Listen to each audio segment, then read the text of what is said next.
मौत आएगी, याद रखे इंसान इस जीवन काल के तेरे काम हाँ। अच्छे कर्म कर आलस किए बिना, एक दिन मौत आएगी, याद रखे इंसान इस जीवन काल के तेरे काम होंगे वहाँ। अच्छे कर्म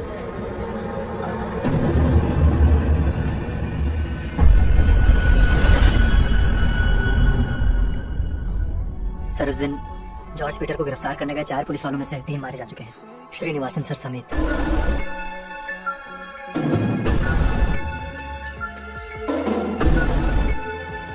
वो पहले रिश्वत देकर काम करवाते थे, लेकिन अब वो अपनी ताकत से पूरा कर लेते हैं। जो सब कुछ कंट्रोल करता है वो जॉर्ज पीटर है। मुझे पता है अब वो मुझे जिंदा नहीं छोड़ेंगे। हम उसके खिलाफ कुछ नहीं कर सकते सर। अपने हिसाब से मैं कुछ करता हूँ। यही बात श्रीनिवासन सर ने भी कही थी। अच्छी क्वालिटी वाली चीजें आजकल मिलती कहाँ है? हमें धनिया और मिर्च खरीदनी पड़ती है और उसे पीसना पड़ता है। माँ इस बारे में बहुत खास ख्याल रखती है और कहती है कि मैं जो भी पकवान बनाती हूँ तो उसमें वो गुण होता ही है। हाँ, मैं तुम्हें बाद में फोन करता हूँ। खाना अगर अच्छा है तो यहाँ भेज देना। हम तुम्हें क्या खिलाते हैं? सर। अरे मैंने तुम्हें सर कहने से मना किया है ना? जॉर्ज भाई आ गए लाइन पे। हाँ आप बताओ, हम तुम्हें क्या खिलाते हैं? जॉर्ज भाई मुझे माफ कर दो। तुझे तो पता है कि मेरे बिजनेस की दुनिया में गलती की माफी नहीं, सीधे सजाए मौत है। जॉर्ज भाई, मेरी बहन की शादी के लिए और कोई रास्ता नहीं था, इसलिए मैं थोड़ा थोड़ा करके जेब में भर के यहाँ से सोना ले जाता था। और तेरी बहन की शादी हुई? हाँ हो गई। हाँ हो गई। और तूने मुझे बुलाया भी नहीं?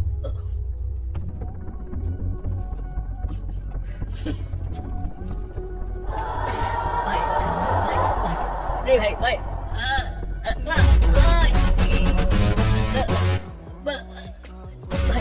भाई क्या कर रहे हो भाई? भाई क्या कर रहे हो?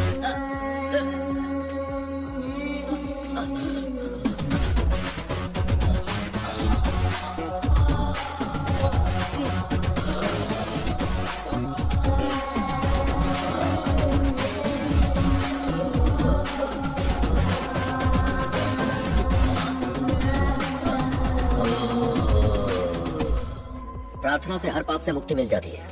आज शाम को मैं उपवास रखूंगा।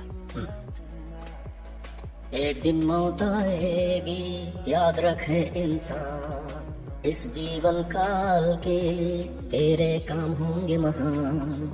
अच्छे कर्म कर आलस किए बिना, एक दिन मौत आएगी, याद रखे इंसान।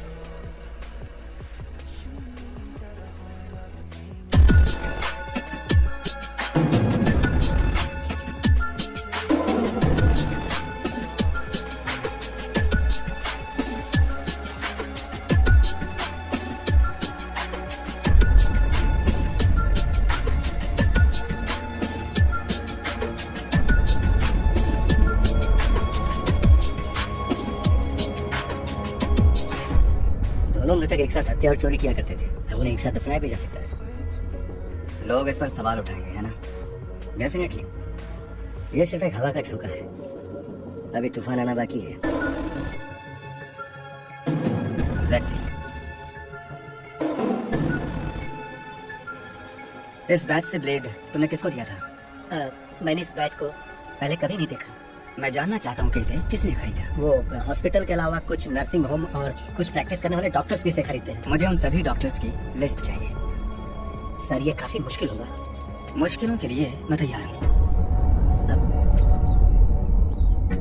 नुकसान सिर्फ तुम्हारा नहीं है। अगर तुम इसके लिए एक दूसरे को मारने का इरादा रखते हो तो फिर कुछ नहीं बचेगा। मुझे भरोसा नहीं है तुम पे। ए मार्को, अगर मैंने ये किया ना तो मैं कबूल करने में गर्व महसूस करूंगा। मुझ में इतना दम है। अब्राहम, बस देखो अगर मार्को यहाँ आया है तो मेरी रिक्वेस्ट पर, इसके दिल में मेरे लिए इज्जत है इसलिए।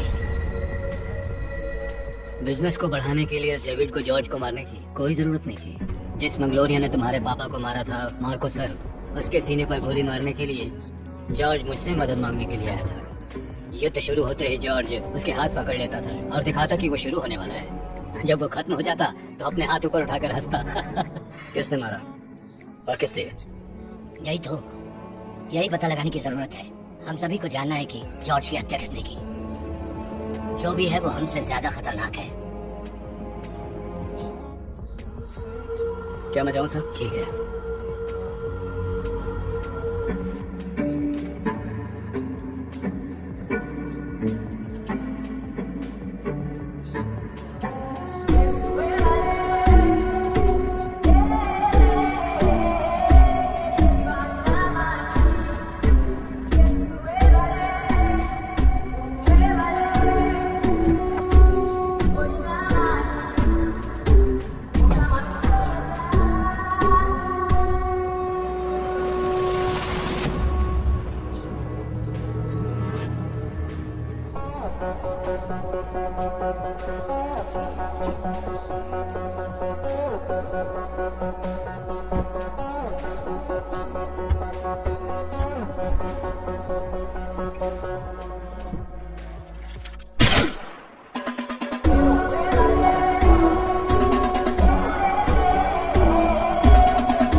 आपके पास दिमाग है तो उसका इस्तेमाल करने का वक्त है। मार्को को मारने से कुछ भी खत्म नहीं होगा। तुम्हें कितने पैसे मिल रहे हैं? ये समय मुझ पर शक करने का नहीं है। मैंने जो कहा है उससे ध्यान से सोचो। मुझे दोनों की जरूरत है। इसका मतलब ये नहीं कि तुम्हारे बेटे के कातिल को छोड़ दें। ये सिचुएशन क्रिएट किसने की? कौन है इसके पीछे?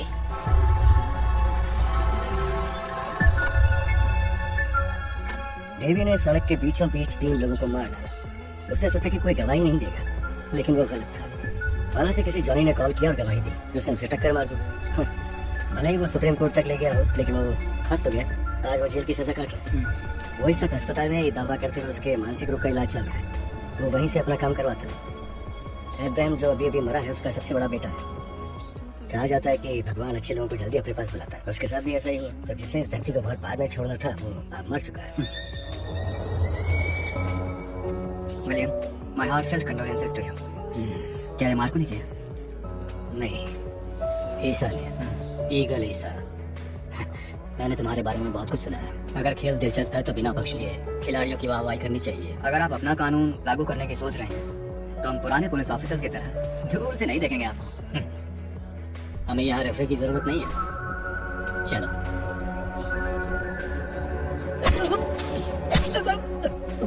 वो बारिश के दौरान आया था। उसकी गर्दन पर एक चेन थी, सेंट मिखाइल लॉकेट के साथ। और मैं कुछ नहीं जानता हूँ sir. I need a list of doctors from all the hospitals in the city, especially a person who wasn't on duty on last Monday afternoon. A man who predominantly uses his left hand, then his right. A born left-hander, a lefty. Narad और शकुनी दोनों का एक plan है ये Patrick. उसने किसी operation का plan बनाया है। अपनी गन लाए हो तुम? सर, सबसे मुश्किल काम होता है किसी का पीछा करना। उसका सबसे कीमती सर मेरे आगे, फ्रांसी। मेरा हिसाब गलत नहीं हुआ। हमारे आदमी चारों तरफ हैं। वो जो भी है वो उसके तलाश में आएगा। कब और कैसे ये हम नहीं जानते। बाद में करता हूँ। Come on man, I'm waiting.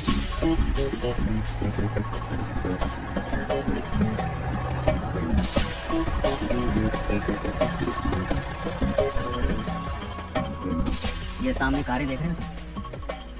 ये सभी उसके ही आदमी हैं, लेकिन इनके बीच में एक मुखबिर है।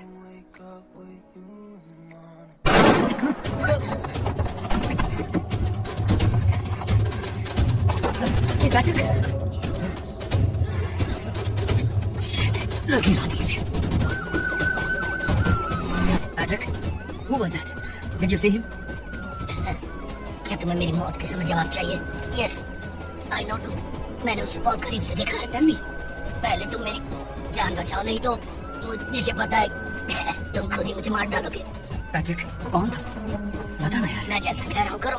हाँ हेलो, स्केच आर्टिस्ट और मजिस्ट्रेट के बयान दर्ज करने के लिए उन सबको फौरन मेडिकल कॉलेज लेकर आओ। मेडिकल कॉलेज में नहीं सर। इस सिटी में कई अच्छे हॉस्पिटल्स हैं। ठीक है। ओके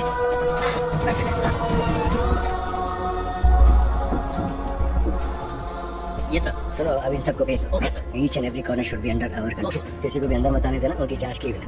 खासतौर से गाड़ियों की जांच करो जो गेट के अंदर आती है।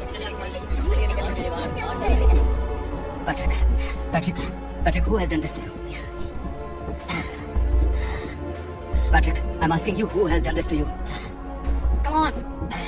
Come on, Daddy, help Patrick. बताओ किसने किया ये? सब Patrick. सब प्लीज अब आ जाइए प्लीज। Okay.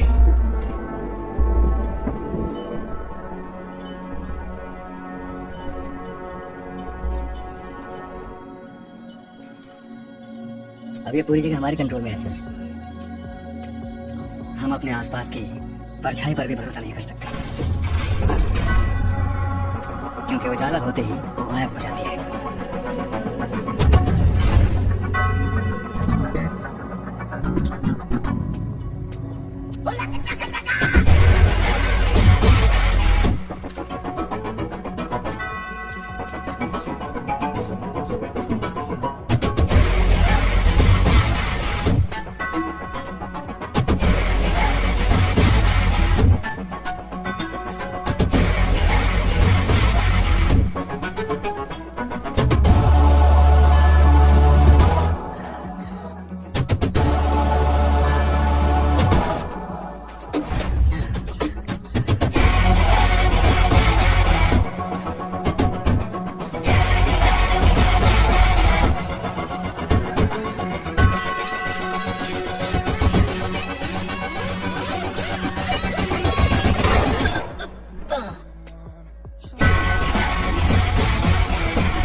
वो लड़की वाकई स्ट्रांग है। अगर तुम नहीं कर सकती हो तो बताओ मुझे। तुम शांत रहो। हमेशा जीतने वाले की तारीफ होती है, गिरने वाला उठता है तो विजेता होता है। You can do it. Jenny, come on. Jenny, right side attacking. She's a left hander. उसकी right side weak है, उसका फायदा उठाओ। Mike, please.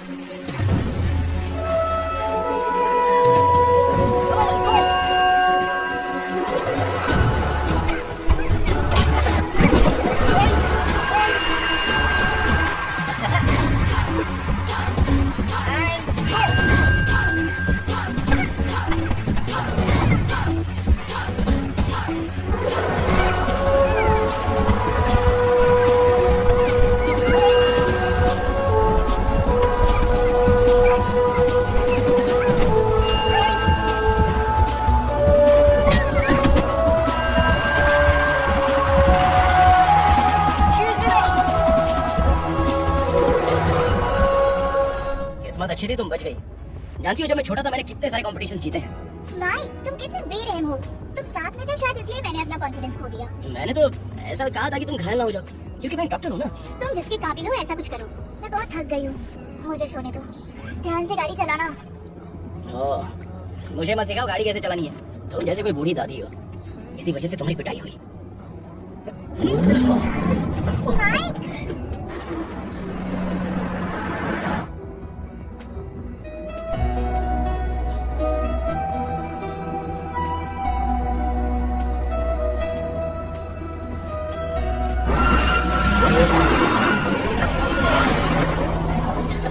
कैसे चला रहा है? अबे कहाँ तक की गाड़ी चला रहे हो? मेरे सीने पे चढ़ा दो। तुम्हारे बाप का राज है इस रोड पे। दोनों आंखें दी है ना भगवान ने। गाड़ी देख के क्यों नहीं चलाते हो तुम लोग? बेवकूफ कहीं के। मिस्टेक उसकी थी, है ना? माइक,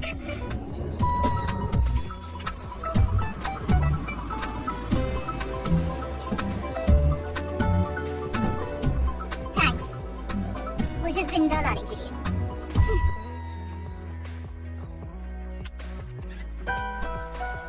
मेरी बच्ची।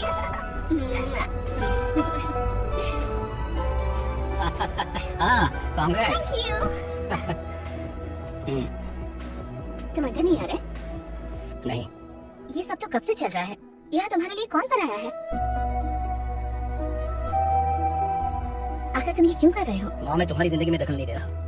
मैं बस तुम्हें खुश देखना चाहता हूँ, इसलिए मुझे ऐसे ही रहने दो। जेनी के लिए एंथनी उसके पिता की तरह है। लेकिन वो हमारे सगे पिता नहीं है ना।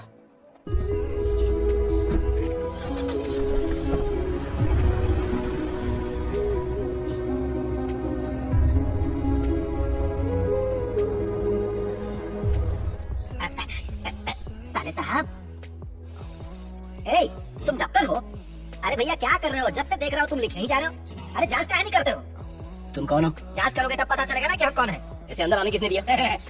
अंदर बाहर की छोड़ो और इनकी जांच करो। सांस लेने में तकलीफ है। अरे आपको दिखाई नहीं देता? हम इसे ऑक्सीजन दे रहे हैं। आप जाइए, बाहर जाइए। अरे बहन जी, यहाँ कोई दूसरा काबिल डॉक्टर नहीं है क्या? हमको लगता है ये इनकी मौत का कारण बनेगा। ए तुम बाहर जाओ। मैं यहाँ का डॉक्टर हूँ, तो फिर तुम बाहर जाओ। जाता हूँ भाई। मेरी दूसरी बीवी का एक ही भाई है जो यहाँ लेटा है और लेटे लेटे मौत का इंतजार कर रहा है। साले साहब ऐसे घुरो मत। साले साहब, अरे डॉक्टर भैया कम से कम एक एक्सरे तो ले लो। साले साहब बुला रहे हैं। क्या हुआ साले साहब? हमारी जिंदगी चाहते हो तो चुपचाप चले जा, बेवकूफ कहीं के। पहले ये बताओ तुम्हें बीमारी क्या है? मुझे खांसी है। ए, ऐसा मत करो, क्लिनिक है, सरकारी अस्पताल नहीं है।